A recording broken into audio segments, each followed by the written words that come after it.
AI లేక ML, artificial intelligence లేదా machine learning. చాలామంది ఇది రెండు ఒకటే అనుకుంటారు, కానీ అది కాదు. ఈ రెండు చాలా దగ్గర సంబంధం ఉన్న వేరు వేరు టెక్నికల్ పదాలు. ఈ సందర్భంలో మీకు ఒకటి చెప్పాలి. టెక్నికల్ పదాలని ఎవరి ముందైనా ఉపయోగించే ముందుగా ఏమి ఊహించకండి.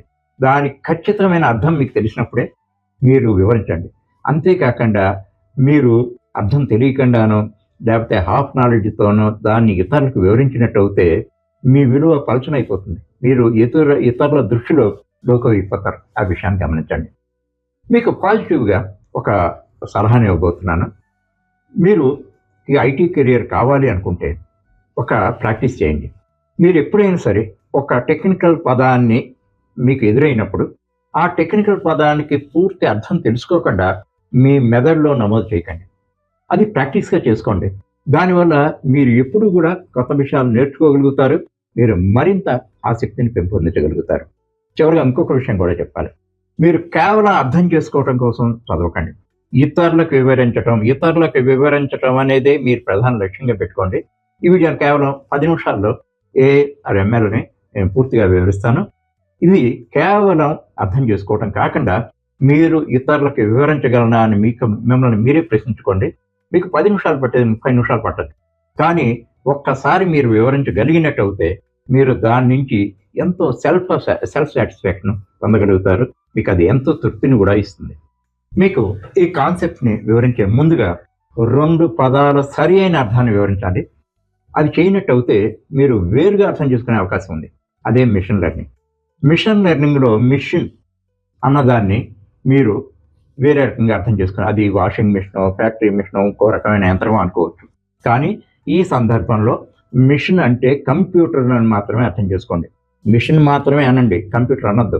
మిషన్ ఉన్న చోట కంప్యూటర్ అని అర్థం చేసుకోండి. రెండవది మిషన్ లెర్నింగ్. మిషన్ లెర్నింగ్ అనగా సాధారణంగా మనకి కట్టే అర్థం ఏంటంటే మిషన్ గురించి తెలుసుకోవటం, లేకపోతే మిషన్లో విభాగాల గురించి తెలుసుకోవటం, లేకపోతే మిషన్ పనిచేసే విధానం గురించి తెలుసుకోవడం. అదేమీ కాదు. మిషన్ లెర్నింగ్ అంటే డేటా నుంచి కంప్యూటర్ను నేర్చుకునేలా చేయటం. మనం నేర్చుకుంటాం, మనుషులుగా మనం నేర్చుకుంటాం. ఎలా నేర్చుకుంటాం? చదవటం ద్వారా నేర్చుకుంటాం, చూడటం ద్వారా నేర్చుకుంటాం, వినటం ద్వారా నేర్చుకుంటాం, అనుభవం ద్వారా నేర్చుకుంటాం, ఒక ప్రక్రియ ద్వారా నేర్చుకుంటాం, వివిధ రకాలుగా నేర్చుకుంటాం. అయితే కంప్యూటర్లు మనుషుల్లాగా వివిధ రకాలుగా నేర్చుకునే అవకాశం లేదు. డేటా నుంచి మాత్రమే కంప్యూటర్ని నేర్చుకునేటట్టుగా చేయొచ్చు. ఆ ప్రక్రియనే మిషన్ లెర్నింగ్ అంటారు. మిషన్ లెర్నింగ్ అనగానే మీకు ఇదే అర్థం స్ఫురించాలి, కానీ మాకు ఒక ఏమి తెలియని వాడికి స్ఫురించే అర్థం మీకు స్ఫురించకూడదు. మన పరిజ్ఞాన సాధన ప్రక్రియ, నాలెడ్జ్ ఎక్విజిషన్ ప్రాసెస్లో 2 దశలు ఉంటాయి: నేర్చుకోవటం మరియు సమస్యలను పరిష్కరించడం. మీకు చిన్న ఉదాహరణ ఇస్తాను. మీరు మ్యాథమెటిక్స్లో నైపుణ్యాలు సాధించాలనుకుంటారు. దానికి మీరు చేయాల్సింది ఏంటి? మ్యాథమెటికల్ రూల్స్ నేర్చుకుని వాటిని ప్రాక్టికల్గా అప్లై చేయాలి. దాని ద్వారా మీకు పరిజ్ఞానం, నైపుణ్యాలు వస్తాయి. అది ఒక దశ, నేర్చుకోవడం. దాన్ని నేర్చుకోవడం అన్నాం. తర్వాత ఈ నైపుణ్యాల ద్వారా మీరు మ్యాథమెటికల్ సమస్యల్ని పరిష్కరించగలుగుతారు. అది వేరే దశ. అంటే ఇది ఎగ్జామినేషన్కి ప్రిపేర్ అవటం. నేర్చుకోవడం అనేది ఎగ్జామినేషన్కి ప్రిపేర్ అవటం అయితే ప్రాబ్లం సాల్వింగ్ అనేది ఎగ్జామినేషన్ రాయటం లాంటిది. ఆ విషయాన్ని అర్థం చేసుకోండి. ఇప్పుడు ఈ ఉదాహరణ దృష్ట్యా మీకు మిషన్ లెర్నింగ్, ఆర్టిఫిషియల్ ఇంటెలిజెన్స్ గురించి మరింత వివరంగా వివరిస్తారు. మిషన్ లెర్నింగ్ అనేది కంప్యూటర్ను డేటా నుంచి నేర్చుకునేలా చేయటం, కంప్యూటర్కి నేర్చుకునే సామర్థ్యాన్ని ఇవ్వటం. దేని ద్వారా? డేటా ద్వారా. అదే ఆర్టిఫిషియల్ ఇంటెలిజెన్స్ అనేది కంప్యూటర్ నేర్చుకున్న పరిజ్ఞానాన్ని ఉపయోగించి సమస్యలను సాధించే ప్రక్రియ ఆర్టిఫిషియల్ ఇంటెలిజెన్స్. అంటే మిషన్ లెర్నింగ్ నేర్చుకునే ప్రక్రియ అయితే ఆర్టిఫిషియల్ ఇంటెలిజెన్స్ మిషన్ నేర్చుకున్న పరిజ్ఞానంతో సమస్యలను సాధించటం కాకుండా నిర్ణయాలు తీసుకోవటం కూడా ఆర్టిఫిషియల్ ఇంటెలిజెన్స్ యొక్క ప్రత్యేకత. ఈ రకంగా గమనించండి. తర్వాత మనుషులు ఎలా నేర్చుకుంటారో వాళ్ళ అనుభవాల ద్వారా నేర్చుకుంటారు. ఇంతకుముందే మీకు చెప్పాను, వినటం ద్వారా, చదవటం ద్వారా, ప్రక్రియ ద్వారా, అనుభవం ద్వారా నేర్చుకుంటూ ఉంటారు. అయితే కంప్యూటర్లు మాత్రం డేటా నుంచి మాత్రమే నేర్చుకుంటారు. కంప్యూటర్లు డేటా నుంచి నేర్చుకునే ప్రక్రియనే మనం మెషిన్ లెర్నింగ్ అంటాం. మరి ఒక ఉదాహరణ, ఒక విద్యార్థి చాలా తెలివైన వాడు అంటారు. దానికి రుజువు ఏంటి?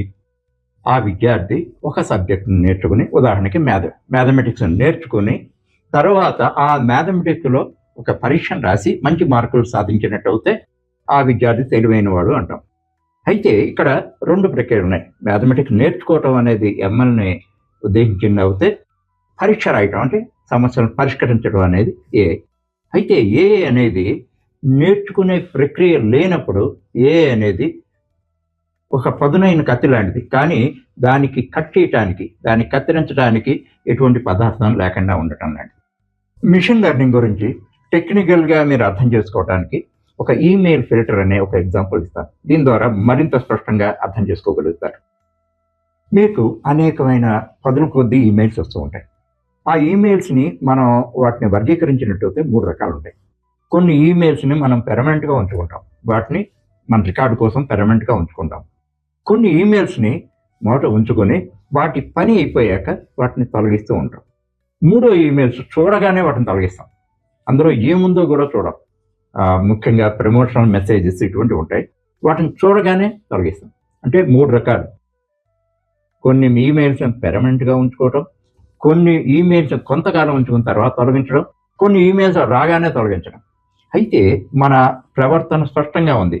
అయితే ఇక్కడ మన కంప్యూటర్ అంటే మిషన్ మన బిహేవియర్ నుంచి నేర్చుకుని మనం ఈమెయిల్స్ని రాగానే తొలగిస్తాము, వాటిని ఓపెన్ చేయకుండానే తొలగిస్తాము. అది గమనించి మన ప్రవర్తన ద్వారా ఏ ఈమెయిల్స్ మనకి వాటిని స్పామ్ అంటాం, వాటిని ఫిల్టర్ చేసి అది స్పామ్లోకి పంపించేస్తుంది. అంటే మన అనుభూతి అవసరం లేదు, మన ప్రవర్తన ద్వారా అది నేర్చుకొని ఆ నేర్చుకున్న దాని ద్వారా అది స్పామ్ ఫిల్టర్ని క్రియేట్ చేసి మన మెయిల్స్లో మనం దేన్ని స్పామ్గా పరిగణిస్తున్నామో వాటిని స్పామ్లోకి దానంతట అదే పంపిస్తుంది. అయితే ఒక విషయాన్ని మీరు గమనించాలి, ఇక్కడ మనకి స్పామ్ అయినది ఇంకోళ్ళకి స్పామ్ కాకపోవచ్చు. వాళ్ళ దగ్గర ఇదే కంప్యూటర్ వేరే విధంగా పనిచేస్తుంది. రెండో రకమైన మెయిల్స్ ఉన్నాయి. మెయిల్స్ని మనకు అవసరం తీరిపోయాక, మనకి ఎప్పుడు అవసరం తీరిపోతుందో వాటిని తొలగిస్తాం. అంటే వాటి వల్ల ఉపయోగం లేదు అనుకున్నప్పుడు తొలగిస్తాం. వాటి జోలికి ఈ స్పామ్ ఫిల్టర్ వెళ్ళదు. స్పామ్ ఫిల్టర్ దేనికి పెడుతుంది? ఏ మెయిల్స్ని ఓపెన్ చేయకుండా మనం తొలగిస్తున్నామో వాటినే స్పామ్గా పరిగణించి వాటిని వేరే ఫోల్డర్కి పంపిస్తుంది. ఏఐకి ఎంఎల్కి ఉన్న సంబంధాన్ని ఇంకో రకంగా అర్థం చేసుకోవాలి. ఏఐ అనేక రకాలుగా నేర్చుకుంటుంది.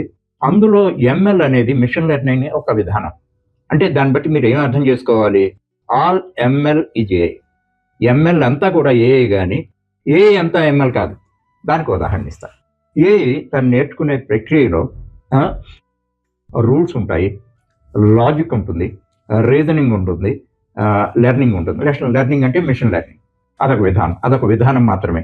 ఇంకొక 3 విధానాలు కూడా ఉన్నాయి ప్రధానంగా. అవి రూల్స్ ద్వారా నేర్చుకుంటుంది, లాజిక్ ద్వారా నేర్చుకుంటుంది, రీజనింగ్ ద్వారా నేర్చుకుంటుంది. రూల్స్ నుంచి ఏం నేర్చుకుంటుంది అన్నదానికి ఒక ఉదాహరణ ఇస్తాను. మీ అందరికీ కూడా చెస్ గేమ్ తెలుసు, చదరంగం. దీనికి అనేక రూల్స్ ఉంటాయి. ఎవరైనా ఒక ప్లేయరు మంచి నిపుణుడిగా అవ్వాలి అంటే ఆ రూల్స్ అన్నీ క్షుణ్ణంగా తెలిసి ఉండాలి. ఏ సందర్భంలో ఏ రూల్ని వర్తిస్తుందో దాన్ని ప్రయోగించగలిగి ఉన్నప్పుడే మంచి ఫలితాన్ని సాధించగలుగుతాడు. అయితే ఇక్కడ ఆర్టిఫిషియల్ ఇంటెలిజెన్స్ ఆ రూల్స్ అన్నిటినీ కూడా 100 రూల్స్ ఉండొచ్చు, ఆ రూల్స్ అన్నిటినీ కూడా అర్థం చేసుకోవటం కాకుండా సమయోచితంగా ఏ సమయంలో ఏ రూల్ అప్లై అవుతుందో అది తక్షణమే దాని మీద ప్రతిబంధించి దానికి కావాల్సిన ఫలితాలను అందిస్తుంది. అందువల్ల మనిషి కన్నా ఏ ద్వారా చెస్ ఆడినట్టు అయితే ఎంతో గొప్ప ఫలితాలను సాధించే అవకాశం ఉంటుంది. అందుకని ఈ విషయాన్ని గమనించండి. మొత్తం ఎంఎల్ అంతా ఏఐ, కానీ ఏఐ అంతా ఎంఎల్ కాదు. ఆ విషయాన్ని గమనించండి. ఇంకొకటి ఏంటంటే ఏఐ 4 రకాలుగా నేర్చుకుంటుంది. రూల్స్ ద్వారా నేర్చుకుంటుంది, లాజిక్ ద్వారా నేర్చుకుంటుంది, రీజనింగ్ ద్వారా నేర్చుకుంటుంది, మిషన్ లెర్నింగ్ ద్వారా నేర్చుకుంటుంది. మిషన్ లెర్నింగ్ అనేది ఒక విధానం మాత్రమే. ఏఐ నేర్చుకునే దాంట్లో మిషన్ లెర్నింగ్ ఒక ప్రధానమైన విధానం. కానీ ఎంఎల్ అంతా కూడా ఏఐ కాదు. ఏఐ అంతా మాత్రం ఎంఎల్ అంతా కూడా ఏఐ మాత్రం, కానీ ఏఐ అంతా మాత్రం ఎంఎల్ కాదు అని గ్రహించండి. మిషన్ లెర్నింగ్ ప్రాసెస్లో కంప్యూటర్లు ప్యాటర్న్ని గుర్తించడం ద్వారా నేర్చుకుంటాయి. ఇక్కడ ప్యాటర్న్ అనే పదాన్ని మీకు ఉదాహరణగా వివరించాలి. మన జీవితంలో ఒక పక్షి రకరకాల పక్షులు రకరకాల సౌండ్లు చేస్తూ ఉంటాయి.